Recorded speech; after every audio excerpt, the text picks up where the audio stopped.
All right, gather around, please. Please, welcome, welcome, welcome. So don't be shy. I'm not going to bite you, maybe. I'm glad you can all be here today. Now, you're all here because you're dead. No, wait, I'm sorry. You're all here because we're dead. I apologize about that. My name is Gene. You can also call me Grandpa Gene. That is a term of endearment that I was given from all the local kids that used to come into my store, mostly on account of the fact that I would, bribe them with little pieces of candy. So, my full name, though, is Eugene Aloysius Ditter, and I was born right here in Sublimity in 1899. But my story, it's not about me, actually. My story is about this town, it's about community, it's about family, and it's about service. And it begins with my family in Gamburg, Germany. My grandfather, his name being Philip Ditter, and his younger brother John grew up in Gamburg, Germany, and in 1857 they immigrated to Wisconsin with their family when Philip was 12 and John was 5. And they grew up in a community where they were taught that family was important, that serving others was extremely important, and that you helped wherever you could. And that really affected Philip, my grandfather, in so much that even though he'd only been an American citizen for a few years, he served in the Civil War because he believed in his community.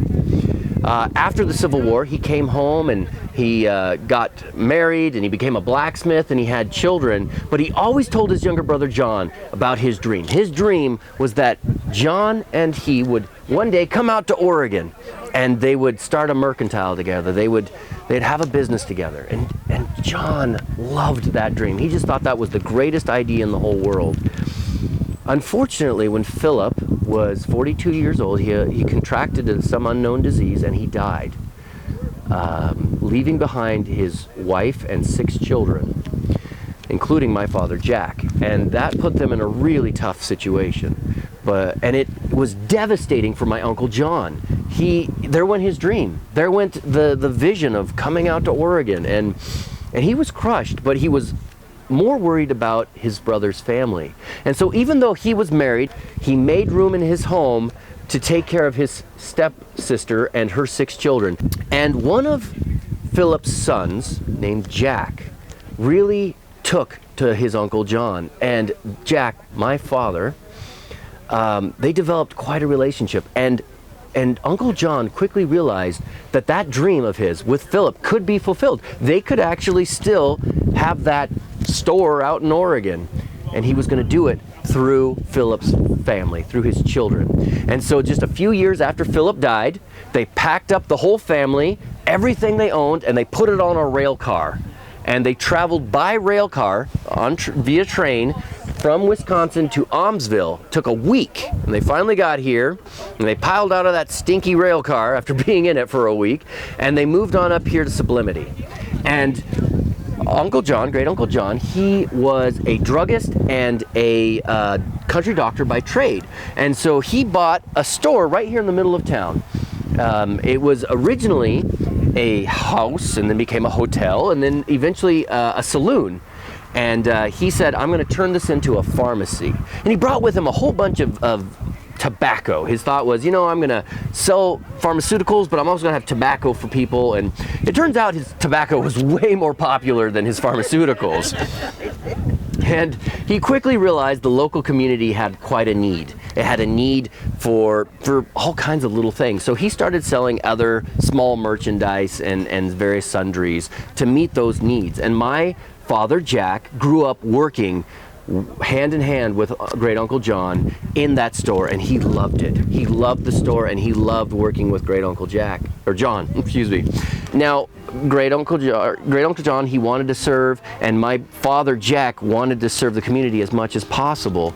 And so they also joined the local fire department. When they joined, though, the fire department was more of a social club than it was an actual fire department, it was a little place for hanging out. And they weren't very good at fighting fires. Now, I mean, they did have a motto, and that motto was they never lost any ground with a fire. At the very least, they saved the ground, which was a terrible motto, and they were terrible at fighting fires. But with the help of Great Uncle John and with my father, they were able to get that fire department up and running and to actually have a little bit of success in fighting fires. As the years went on, that's the environment I grew up in. I grew up in an environment where people served one another and they loved one another and they took care of one another. In 1911, so 21 years after the store opened, my father, Jack, purchased the store from Great Uncle John, and he immediately expanded it. He added a second building, and he expanded the back of the building, so there was more room for storage, and they began dealing in even more goods. If the farmers sold it, we bought it and then would resell it and everything. It was really great. We were dealing in eggs and butter and milk and veal and bacon and ham, poultry, furs, whatever it was, we did our best to help the community out, to buy and sell and trade. Anything the local farmers sold, we would buy and then turn around and sell to the local community. We were really starting to help people out now, and it was really incredible, just the impact that it had on our community and on everybody around us. And I grew up in that environment. Some of my favorite first memories were coming straight to the store right after school and stocking shelves, making 5 cents an hour, And I emulated, I wanted to be like my great uncle John and my father so badly that when I was 16 years old, I joined the fire department, but I wanted to do even more. And so when I was 18, I joined the military and I went off to serve in World War I. However, the Germans got word that I was coming and they immediately surrendered. And just 3 months later, I was back home. I know I should have enlisted sooner, right? I did know I was the secret weapon to ending the war. But so when I got home, I decided to pour myself into the family business. I wanted to do as much as I could, and so I did. And in 1919, at the age of 20, I bought the store from my dad, and I took over as general manager. And I had lots of dreams and aspirations of expanding it and doing all sorts of things. The community relied really heavily on the Ditters. We did something that was rather unique. So back at this time, money wasn't always readily available. I mean, if you think about it, everybody's got cash these days. And if you don't, you just go to an ATM and you can get it, right? But at that time, if you didn't have actual coinage, you didn't have money, okay? You didn't have a means of getting it either. And so some people would come to our store and barter and trade and stuff, but some people didn't have anything. And so our family, we started running credit for people. We started running tabs for the local families. And in that way, they could purchase and get the things they needed and pay us back later when they had the money. And we, in turn, sometimes we didn't have the money to buy everything they were trying to sell. So we would give them what we called Ditter coins. They were these little tin coins that they could take and bring back later for actual money or to buy goods, or they could trade to their neighbor for something and the neighbor would bring it in and cash it in. And as a result, we created a kind of a credit union with our store where people could be running, could run their lives. And at the end of every year, we settled debts. If people owed us money, they'd pay us off after the harvest. And if we owed any debts, we'd pay it off to them. And as a result, we got through some really tough times, whether it was really slow, poor harvests, or whether it was the Great Depression or the World Wars. We got through as a community by doing this kind of stuff. And it was amazing. And I wanted to be a part of that. I wanted to help as any way I could. However, I got a little distracted in 1925 when I fell in love with and married my beloved wife, Gracie Hottinger. She hates it when I call her that. That distraction lasted for a little while, but by 1928, I was back focused and in business again, and I expanded the store even more. And this time I added a gas station for the local farmers and their machinery, and I also added a refrigerator, a huge refrigerator in the back of the building, and put in a deli. And this refrigerator allowed me to now deal in livestock and to be able to store things for longer, which was really great, for not just for us, but for the community. 7 days a week, from 8 a.m. to 8 p.m., there was always a Ditter in the store. There was always one of us working. But with this refrigerator, we installed a deli, which means I had to start getting up at 4 in the morning to start rending fat to make lard and to make our famous German sausages. And but I didn't mind. I didn't care getting up that early. I was glad to do it. I was glad to serve my community. Yeah. By the early 40s, I really believe I became the original Walmart. You know, I carried everything. If you needed it, I would call up Portland. I would get a hold of them any way I could. I would get it shipped down to me, okay, so that you could have it. If there was an inch of space in my store, I filled it with something so that there was one more thing that somebody could buy, okay? We believed in service.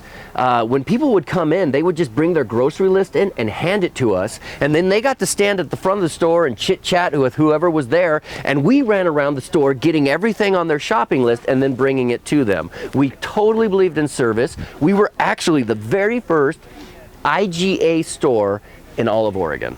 You know, we believed in service. And anyway, like I said, we were carrying everything by the 40s. I mean, we had farming equipment and machinery. We had tack and harness. We had animal feed. We sold that gasoline finally to everybody. We had books and clothing and toys. I mean, I even sold fine china from Europe. There's kind of a funny story about that. So we would order the china, the fine china, and we'd order it from Europe, and they'd ship it to us in these wood boxes. And at that time, there was no such thing as styrofoam, so everything had to come in straw, packed in straw. We'd get the fine china, and we'd open those boxes, and we'd unload everything. And I didn't really have a use for the straw, though, so I kind of started throwing it out the back door and just letting the wind graciously take it away. Unfortunately, it also took all the grass seed with it that was there with the straw.